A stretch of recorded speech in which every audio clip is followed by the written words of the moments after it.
भाव पड़ जाने दो। नाइन कहने लगी ऐसा थोड़ी होता, पहले नेक लगेगा। अरे देवी भाव पड़ जाने दो पड़ी। भोले बाबा ने मुट्ठी भर एक थैली खोली और एक मुट्ठी बिच्छू तुतैया झोले में डाल दिए। नाइन तो घबरा गई, पर वो बिच्छू तुतैया कानों के आभूषण हो गए और गलोनी का काला नाग कमर की करधन हो गया।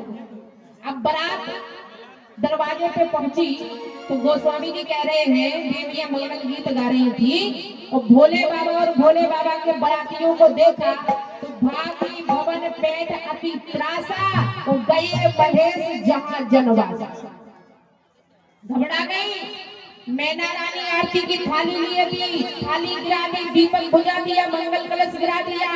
वो देवियां गीत गा रही थी, घर भागी, दरवाजे बंद कर लिए। तो भोले बाबा ने कहा कि हम ही काहे को यहाँ खड़े रहे, सभी भाग गए तो हम भी भाग चलते हैं। तो भोले बाबा जनवासे में पहुंचे।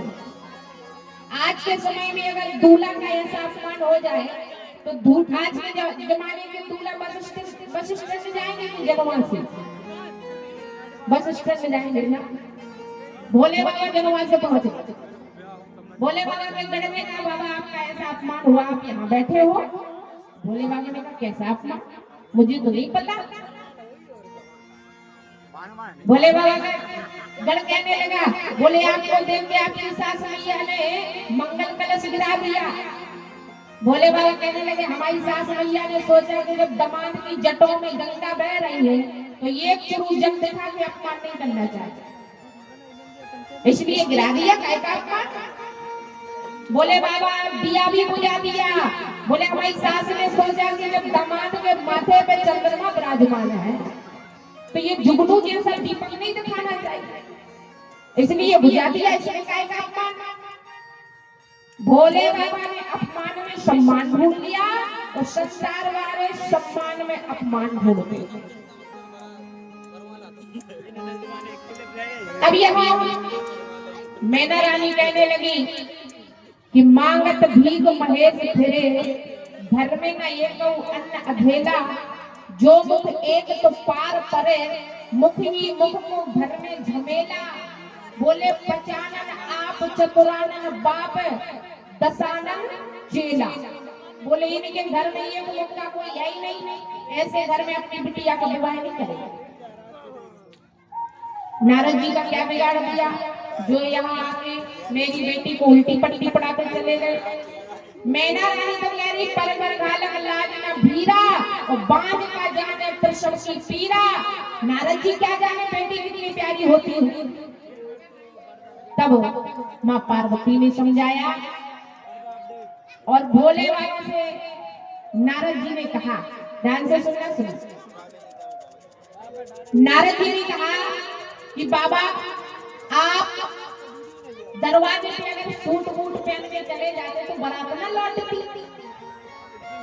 तो नारद जी जब ये बात कही तो भोले बाबा ने बड़ा सुंदर जवाब दिया। भोले बाबा कहने लगे जब हस्तरेखा देखेंगी तब क्या क्या के आए थे, जोगी जटे लगा मन नगना मंगल भेद, अस स्वामी लिखो मिले परी हस्त यह रेख। बोले भोले बाबा ने हम बन के नहीं गए, तुमने जैसे हस्तरेखा में बता दी हमें वैसो बनने पड़े। तो नारद जी ने कही तब तो गलती हमारी है, हमें को जाना पड़ेगा।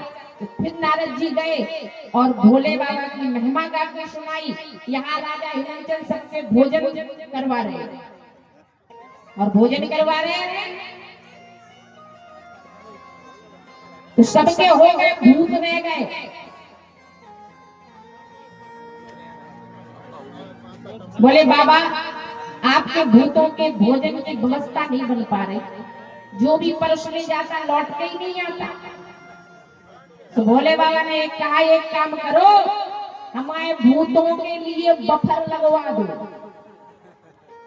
बफर, बफर जानते हो? नहीं जानते? बड़ी अच्छी बात है, ना जानते हो तो। बफर चलने लगा।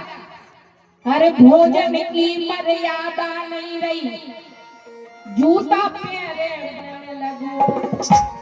और ठाणे ठाणे खाना खा रहो ढोरों जैसो चरण लगो।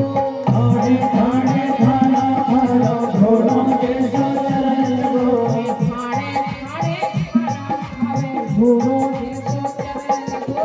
ठाणे ठाणे खाना खावे ढोरों जैसो चरण लगो। भोजन की मर्यादा नहीं रही तो ये बफर चल गए। तो भोले बाबा ने एक जगह सामान रखवाया था भूतों के लिए। अब सबने एक दूसरों को भूत ही जान लिया।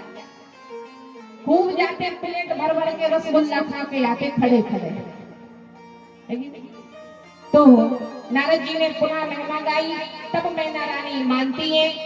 भोले बाबा पुनः बारात लेके आते हैं और देवी पार्वती का सुंदर श्रृंगार हुआ।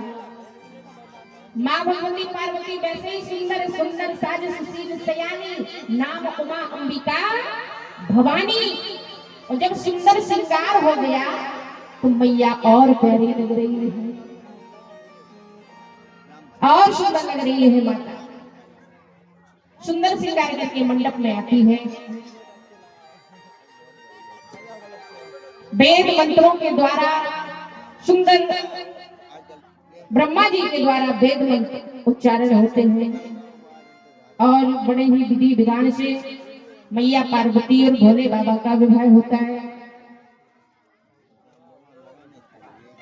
बोली शंकर भगवान की।